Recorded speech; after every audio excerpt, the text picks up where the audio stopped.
তোমরা সবাই কেমন আছো? আশা করছি ভালো আছো। আমিও খুব ভালো আছি। Welcome to Bengali blogger Sonali. Welcome একটা নতুন ভিডিও নিয়ে। আজকে রান্নাঘর থেকেই ভিডিওটা স্টার্ট করছি। আর কী কী রান্না করছি তোমাদের এক ঝলক দেখিয়ে দিই। এখানে দেখো মাছ ভাজা চাপিয়ে দিয়েছি, আর লাল লাল করে ভেজে নেবো। আর এখানে আমি পেঁয়াজ রসুন আর আদা নিয়ে নিয়েছি, মিক্সিতে পেস্ট করে নেবো। আর এখানে রেডি করে নিয়েছি মাছের মাথা দিয়ে হবে পালং শাক, সর্ষে বাটা দিয়ে আর মাছের মাথা দিয়ে পালং শাকের চচ্চড়ি হবে। আর এখানে মাছের জন্য আলুও কেটে নিয়েছি। তো চলো বন্ধুরা দেখতে থাকো, আশা করছি ভালো লাগবে। আর এইখানে ভাতও হয়ে গেছে, ভাতে ঢাকা দিয়ে রেখে দিয়েছি। মাছগুলোকে উল্টিয়ে দেবো আমি।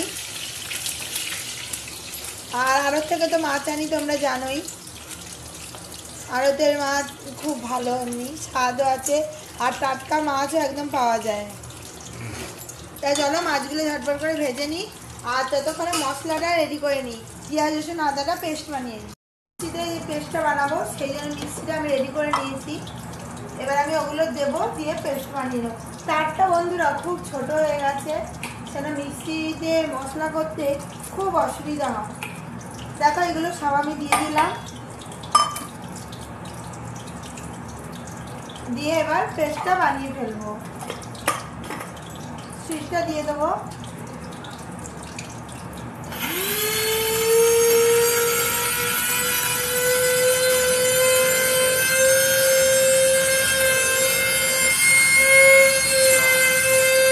পুরো পেস্ট করে নেবো। পেস্ট দিয়ে বানাতে খুব সুবিধা হয়। হাতে ধরে করছি, কারণ জায়গা নেই, ওটা হাতে ধরেই করছি। আমি চান হয়ে গেছে, চান করে চলে এলো দেখতে যে রান্না বান্না কতদূর। খিদেও পেয়ে গেল। হ্যাঁ, এই তো দিলাম কিছুক্ষণ আগে। ঘরে থাকলে বেশি খিদে পায় নাকি? আর স্কুল যাওয়ার সময় কিছু খেয়ে যেতে চায় না, আর ঘরে থাকলে ওর বেশি খিদে পেয়েছে। সেই খিদেটা এখন পাই, সেই তো দেখছি। থেকে বন্ধুরা সব কিছু বেটে বেটে রান্না করছি, বাটা মশলার স্বাদ আবার ফিরে পেয়েছি, সেটা খুব ভালো লাগবে। জিরে ধনে লঙ্কা সব বেটে নিলাম, আর দিয়ে রান্না চাপিয়েছি। আর পেঁয়াজ রসুন আদা সঙ্গেই একবারে আমি জিরে ধনে লঙ্কার গুঁড়ো হলুদ সব একসাথে পিষে নিয়েছি। বাটা মশলা দিয়ে রান্না করাতে স্বাদ এবং গন্ধ আর কালারটাও দেখো কত সুন্দর হয়েছে। অল্প একদম তেল মশলা দিয়ে রান্না করছি, আর যে পেঁয়াজ রসুন দিয়েছি একটু মাছটায় ভালো লাগবে। সেদিন একদম টাটকা ছিল দেখে, আর এটা যেহেতু আরেকদিন ঘরে রয়েছে এই জন্য একটু পেঁয়াজ রসুন দিয়ে অন্যরকমভাবে রান্না করি। দেখো ঝোলটার গ্রেভিটাও হয়েছে খুব সুন্দর। আর একটু ভালো করে কষিয়ে নিই, তারপরে এই উনানে পালং শাকটা একবারে চাপিয়ে দেবো।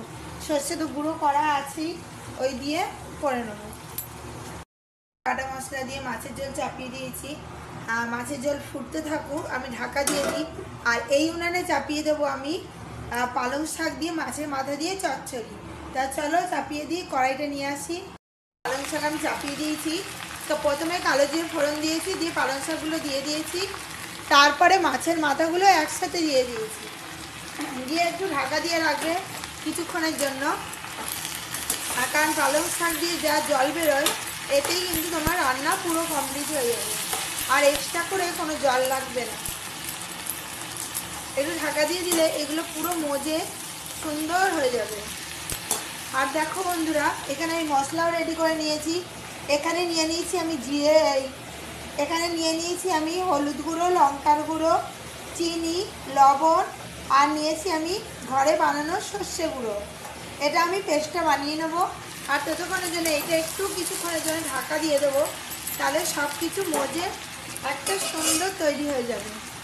আর এদিকে দেখো বাটা মশলা দিয়ে মাছের ঝোল, এটা প্রায় হয়ে এসছে, নামিয়ে ফেলবো। আর চলো পেস্টটা বানিয়ে ফেলি। ঢাকা দিয়ে দিয়েছি, আর এখানে আমার মশলাও রেডি হয়ে গেছে। ঠান্ডা পড়েছে, কে কোথায় ঘুরতে যাচ্ছে একটু কমেন্ট করো, জানিও, আর তাহলে শুনতেও ভালো লাগবে। আর আবার খাদান আসছে, খাদানও দেখতে যাবো। তোমাদেরকে যতটুকু পারবো শেয়ার করব। আর খাদান আসছে, খাদান কেমন হবে জানি না, তবে পুষ্পা টু তো দারুণ হয়েছে বইটা। তোমরাও নিশ্চয়ই দেখেছো, কে কে দেখেছো পুষ্পা টু আমায় কমেন্ট করো অবশ্যই। আমি কমেন্টটা পড়বো যে তোমরা কে কোথা থেকে পুষ্পা দেখেছো আর কে কোথা থেকে আমার ভিডিও দেখো। আর তোমাদের অনেক অনেক ভালোবাসায় আজ আমি এইখানে এসে দাঁড়িয়েছি। আরও আমাকে অনেক অনেক ভালোবাসা দাও, এরকমই সাপোর্ট করো, তাহলে যাতে আমি আমার চ্যানেলটাকে এগিয়ে নিয়ে যেতে পারি। বন্ধুরা তোমরা পাশে না থাকলে আমি চ্যানেলটা এগিয়ে নিয়ে যেতে পারতাম না। তোমাদের অনেক অনেক ভালোবাসা আমার প্রতি আছে। তা চলো বন্ধুরা, অনেক বকবো হলো, ঢাকা দিয়েছি, ঢাকাটা খুলে দেখি।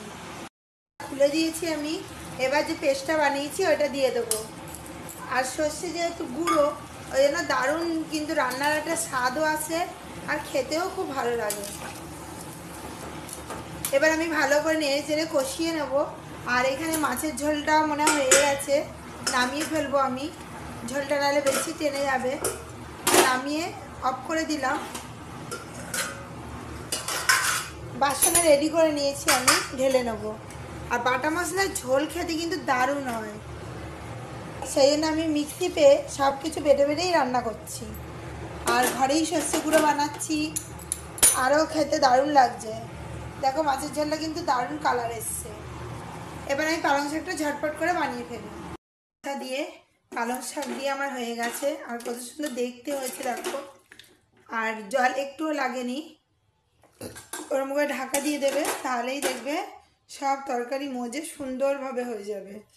আর এর মধ্যে সব রকমের শীতের সবজি দিয়েছি, মূলো বিনসও দিয়েছি একটু, আর একটু গাঁঠি কচু ছিল সেটাও দিয়ে দিয়েছি।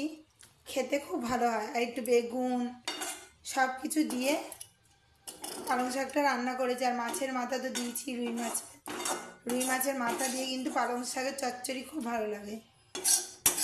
চলো রান্না বান্না হয়ে গেল, এবার খাওয়া দাওয়াটা সেরে ফেলি, আবার ছেলেকে নিয়ে পড়তে যাওয়া আছে।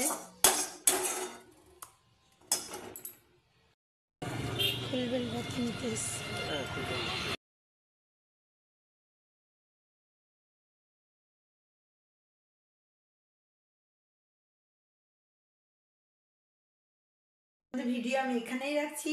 আমার ভিডিও যদি ভালো লেগে থাকে অবশ্যই চ্যানেলটা সাবস্ক্রাইব করবেন, লাইক কমেন্ট শেয়ার করতে ভুলবেন না। কালকে আবার নতুন ভিডিও নিয়ে খুব শীঘ্রই আসছি। ততক্ষণ সুস্থ থাকবেন, ভালো থাকবেন, সবাইকে ভালো রাখবেন। বাই।